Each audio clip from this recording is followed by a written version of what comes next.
G'day, have I got a story for you? Check the disclaimer. Season 2, Episode 50. Sneak peek. Handler speaking. The year is 1875. I'm on my way now. A new assignment. Finishing my training in record time. Top of my class. Did my first 3 working years of the 3 different sorts of clients. Just did a last lot of testing and now I'm on my way to the top. Yes, I got the top assignment. Everyone wishes they were in my shoes. I can hardly wait. Apparently my client will be hard to control. I scoff at hard to control. I can control anyone. I look forward to the challenge. I suppose I should study this file. I have plenty of time. It is a 3-hour ride. I don't really expect anything unusual, although they seem to allude to this case being like no other. I'm sure they were just trying to scare me, but frankly their body language, well, I suppose I'm about to find out. I open the file to see a photo of a child. A child? Is this a joke? Maybe this is the client's child, or maybe the client when he was young. I begin reading. Okay, this has to be a joke. The first few pages include such things as mind-to-mind communication, mind over matter, telepathy, psychokinesis, telekinesis. Aren't psychokinesis and telekinesis the same thing? Obviously not. Another word not commonly used? Phenomena. What will I find next? Ghost hunters? Actually, this all looks official. It even has top secret written in red on every page. But this is all just preposterous. None of these things really exist. Do they? Brighton speaking. I think about Chelsea. I want her back.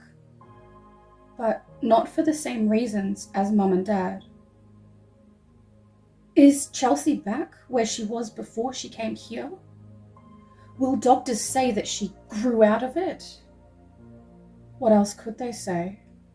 How could they know? If she tells them, I'm sure she will not be believed. Adults seem to need proof of everything, and sometimes when proof is presented, it's like they just overlook it and don't believe it anyway. Chelsea knows my address. She promised that she would find a way to get back to me if this ever happened again. I also know her address, so somehow, someday we will be able to find each other. I often sit out the front on the steps watching for her. I used to cry, but have been told that boys don't cry. That's a lie. I know it's not true. I have seen other boys cry. I think they mean that they don't want us to cry. So why don't they just say that? At least it would be the truth. On rainy days, when I stay indoors, I often stop and stand at the front window. I know the exact spot to stand where I can see the furthest down the road both ways.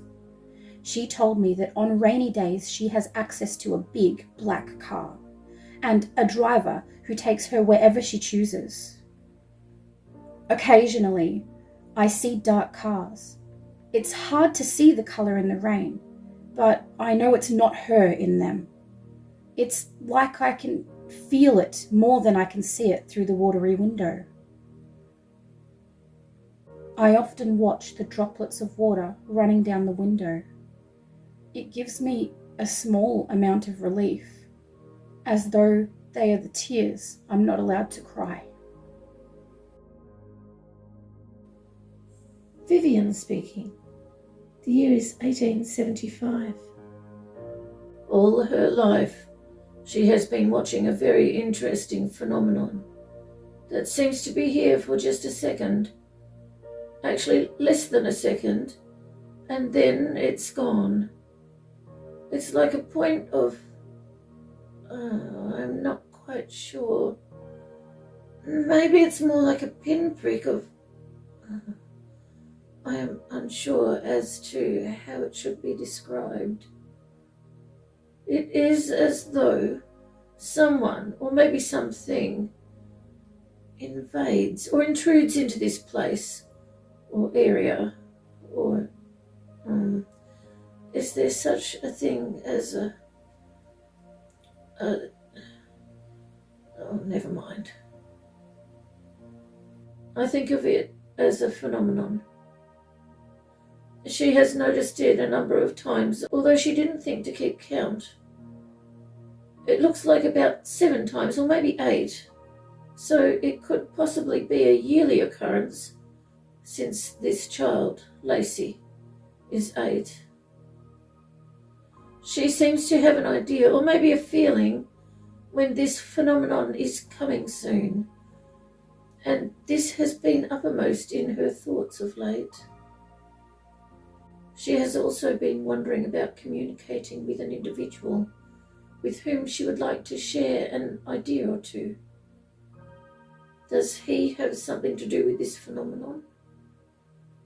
He seems to arrive here at the same time.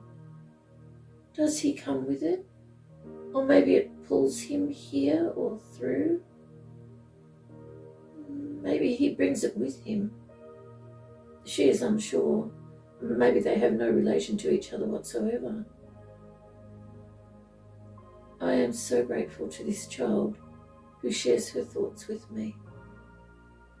I have been held captive in this room, this attic, for so many years.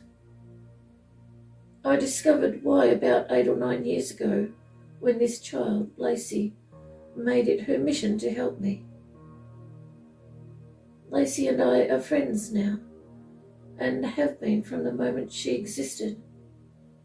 Her mind sought out my mind, and immediately knew that we could trust each other. At first she thought I was her mum, but no. Her mum, well, just isn't me. Both of us would like to escape from our prisons and share the possibility of living free and maybe sharing a small house. Neither of us are brave enough to try to escape, but thinking about it together has been nice. Life has only been worth living since this child somehow chose me to be the one with whom she shared her thoughts, and I am so grateful. I look forward to hearing from her in my mind, of course, every day. It's what I live for.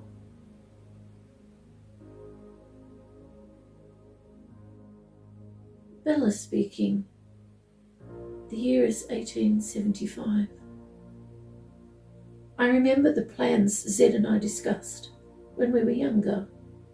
Maybe these people with extra senses just have extra something else that the rest of us lack. Do we really lack? Or do we just have other things? Things we're forbidden to know, forbidden to remember. Things distinctive to us. Can I do something, or know something, or feel something that is forbidden? Why would it be forbidden? So many things are forbidden around here. Why? How could I be a threat? A threat? Me? Why am I wondering if what I can do might seem overwhelming to others? What can I do? Nothing out of the ordinary. I can do nothing extra, nothing interesting. Why does it seem like I can? What is it that I can do? I hear someone say, they stole my memories. They stole my life. Did I say that? Little sweetheart speaking. I am in the room where I so often have to be, laying on the bed where I so often have to sleep. How did I get here? Wasn't I just with... Oh, I would rather be here than there. I feel my body shake. Am I cold? Or did it shake for another reason? I should be used to this, suddenly finding myself somewhere. It has happened since I was born. Actually, it has happened since before I was born. I remember that blue ball. Oh, my body shakes again. This should be normal for me, but it really seems like this should not be happening. I try to think of something nice, something better, but I keep remembering things, bad things, so many. No. I listen instead. Who is here in this house? Not a sound. Suddenly, I remember scanning. Can I really do that?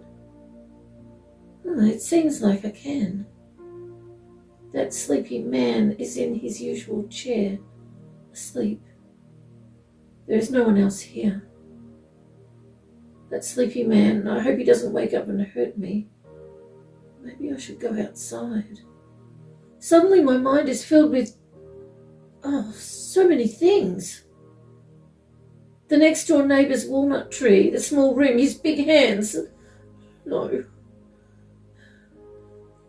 I recall hiding behind a big prickle bush near the back corner of the backyard. Sleepy man doesn't see me there. That flying thing like a helicopter, but not a helicopter. Sleepy man watching as it takes me, with that satisfied look he gets on his face.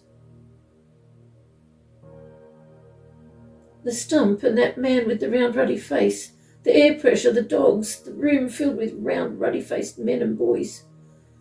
Oh, what they do to me. Every one of them. No. Just no. Oh. Sleepy man passing me over the high fence behind the garage. Sleepy man's hands are always so warm. Why are his hands so much warmer than everyone else's? The other man on the other side of the fence with the mask, with cold hands. Oh dear. Why is everything awful? Do these things happen to everyone? I know they don't. How do I know that? The trees are good. No, wait, are they really? They whisper to each other. Or is it just the leaves rustling in the breeze? I know that I'm supposed to think that it's the breeze. But why do they whisper when there is no breeze? When the trees are small, they seem okay, thankful that they were planted, grateful that they have somewhere to grow, to live. When they get larger, they don't seem okay. As though some of their, is it strength?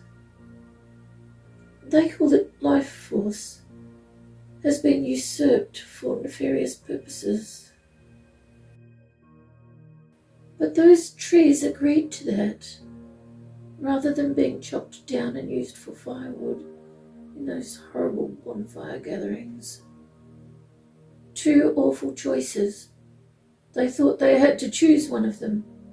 Don't they know that there are always other choices than those presented?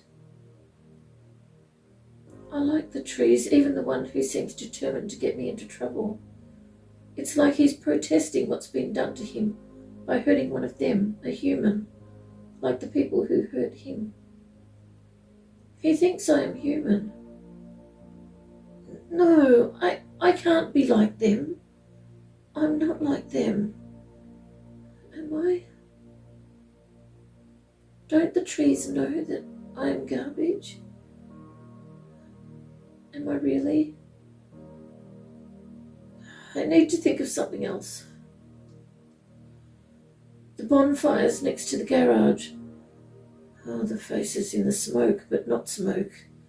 Separate from the smoke. When they come out of the smoke. No. I don't want to think of those. No. Just no. Oh dear. I hear footfalls in the hallway. Is it him? Is it Sleepy Man? I know it is. The door handle moves. The door opens. I see his favourite toy. The peacemaker. I feel my body stiffen as I drift backwards in my mind. What is happening? I try to concentrate, but it's hard. Suddenly, everything is white.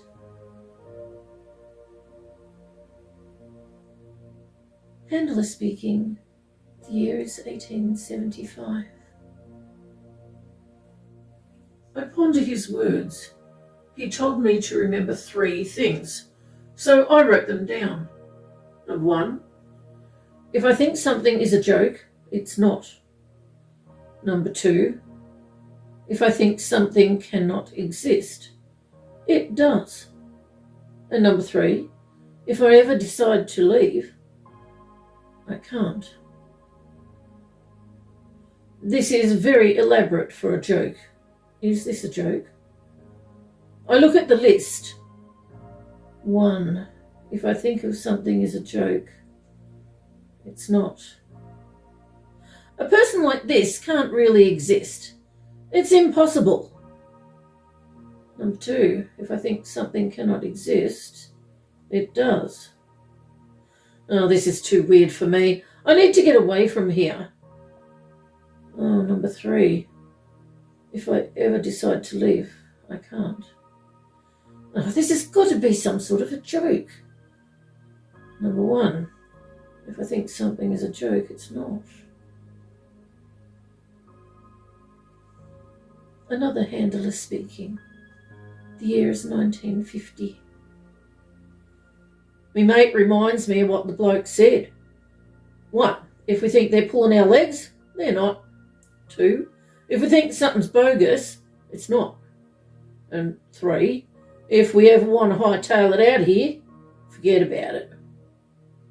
It's truth. I think we just need to get through one day at a time, I tell him. She'll be right, mate. But on the inside, I'm quaking in me boots. Someone interviewing a handler. The year is 2025. I think I did well at this interview. Being a handler seems like a cushy job. I hope I get it. The interviewer told me to remember 3 things, so I recorded him telling me. Might as well listen to the recording while I wait. If you are tempted to laugh at something, don't. It's very serious, and they are always listening. 2, if you think something can't possibly happen, it can and does. And 3, the only way you can leave here today is employed or in a body bag. You shouldn't even think about not taking this job. They have tech that knows your thoughts.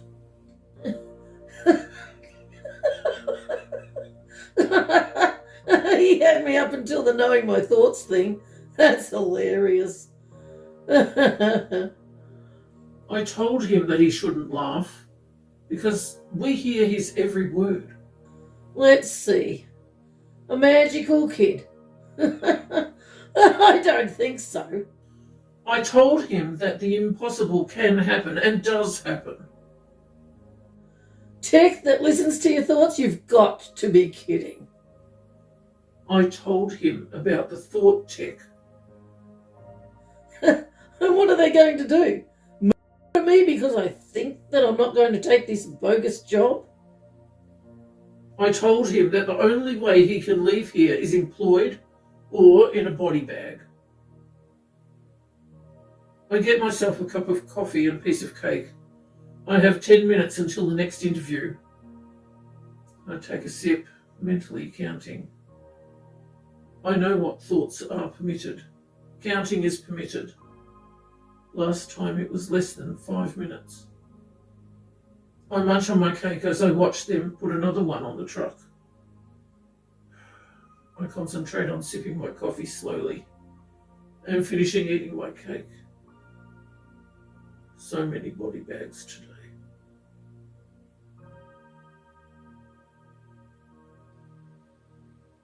Little sweetheart speaking.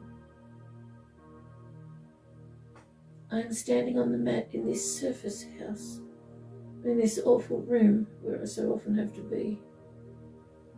I wriggle my toes as I do every so often, so I don't get dizzy. I ignore my aching back and legs. I am listening to his snoring. Sounds penetrate this room from the lounge room. It often seems like the sounds are louder in here than from where they originate. I continue to actively ignore his loud thoughts. I find myself hoping and wishing that the door handle won't move and that no one will come through. As his snoring continues and darkness fills this room, I get into the bed as is required. I wait, watching the door handle, hoping and wishing that it won't move and that no one will come through.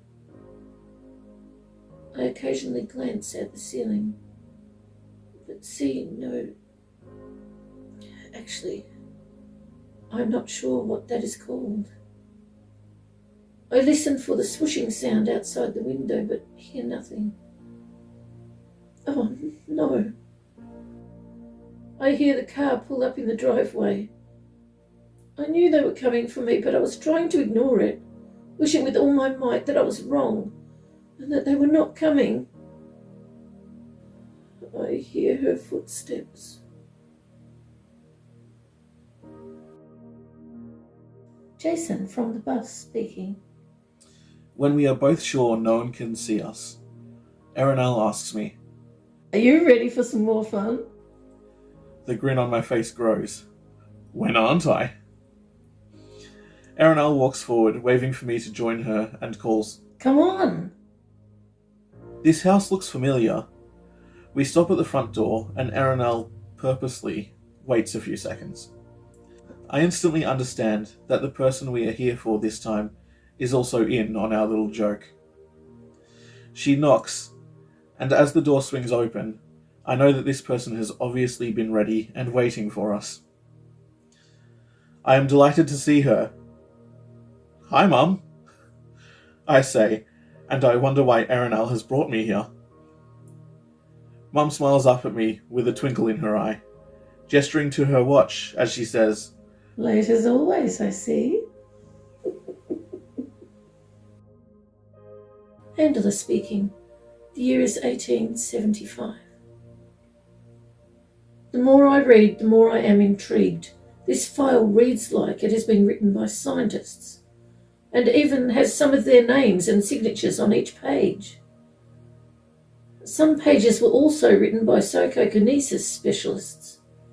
I didn't know there were specialists in that type of thing. The more I read, the more I am intrigued. Could this be legitimate? Surely not. I keep reading. I am more than halfway through now, And I'm looking at test results and the photos that show this child at every test. Photos are rare and a luxury. Would they employ a photographer for a joke? Maybe it's not a joke. There are photos of this child looking as young as 2 or 3 years old being tested, all the way up until now. Born in 1865 and now 1875, he should be 10 years old. I quickly glance at the last few pages again. The problem is that this child looks at least 14 or maybe 15. How is this child only 10? Surely they don't expect me to babysit a 10-year-old child. Is that part of the joke? Make me babysit a young man who is pretending to be a child for a few days, then reveal the joke? I put the file down. I need a break.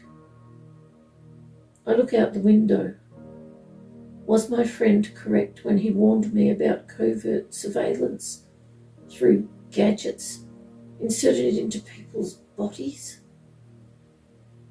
Maybe listening gadgets and tiny gadgets they can speak to near the victim's ear so only they can hear. Maybe they're testing them on this young man. An elaborate trick or experiment or what? Why? Are they trying to ascertain if people will believe the unbelievable? Am I just a test subject? Maybe this job really is too good to be true. Bella speaking. Year 1875. He grins and says, Hello. a very informal greeting. However, I don't mind since he is my rescuer. I watch as he effortlessly carries the master to the room where they had their last meal as a family of sorts. I wonder what would happen if the master woke up and found himself being carried by this extremely tall child.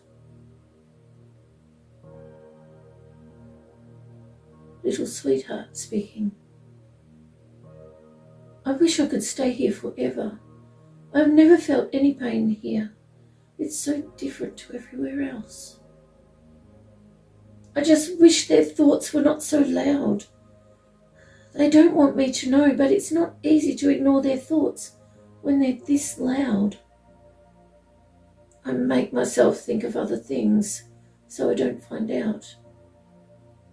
If they don't want me to find out, why are their thoughts screaming in my mind? I stop blocking them just for a second. Relief. Oh, not relief. Oh.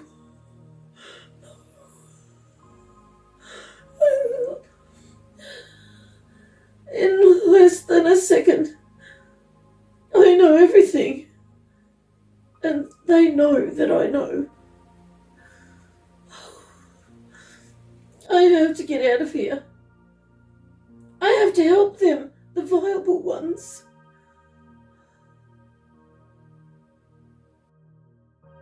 Man speaking. I look around. This is a nice enough house, I suppose. Everyone's asleep as I knew they would be. I find it easy to put the sleeping powder in people's food now. I've had lots of practice. I pick up the girl. She's exactly what I expected, just like the other one. Those morons, they think they're so smart. Their tests are going to be so messed up. This is hilarious. They've had no idea for years. And the service people just explain it away. She had a relapse, she grew out of it, she had a setback. Miraculous recovery.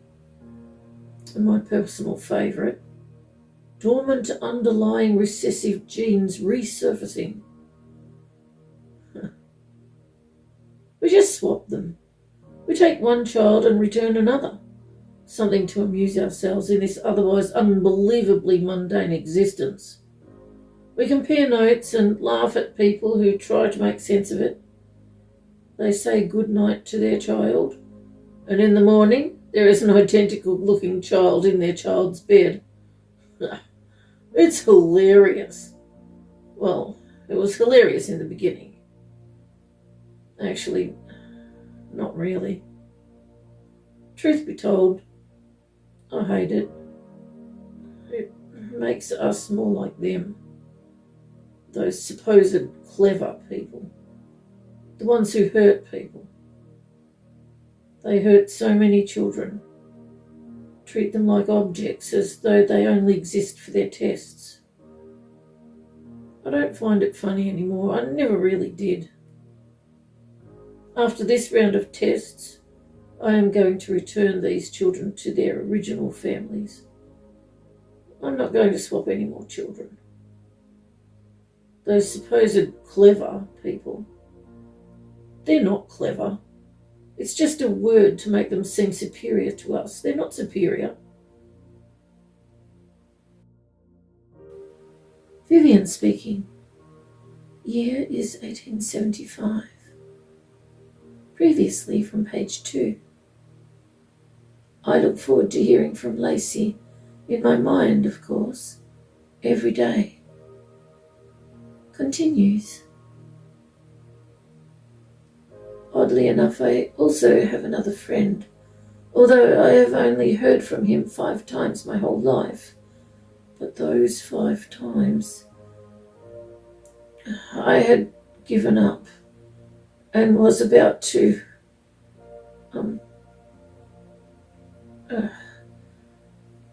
I decided to continue to live because of what he said, the possibilities. I had to keep living so I would meet my friend Lacey in my mind, so I could help her, and so she could help me. I am old now, reaching the end of my life naturally. But before I go, I am actually not sure if I believe this or not. A better life for me, I would be retrieved earlier, at a younger age, and taken? No, I just can't believe it yet, because if it doesn't happen, my whole life is stuck here watching as time passes and I waste away in the attic. I have lived through it, however, I have been presented with this possibility of not having to live through it. How does that work? Lacey and I both, well, we're waiting to find out if it is true. If it is really possible. Lacey is 8 years old. I am 98 years old. Could that man really take us both somewhere that is safe and remove years, many years from my life so I could live it again? But not really again, because this life, this horrid existence, would have never happened. If it never happened, why did I need to wait to keep living to meet Lacey and become her friend? How can we both end up in the distant future together at the same age?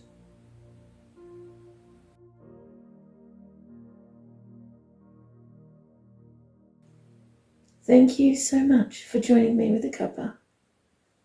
I appreciate your company.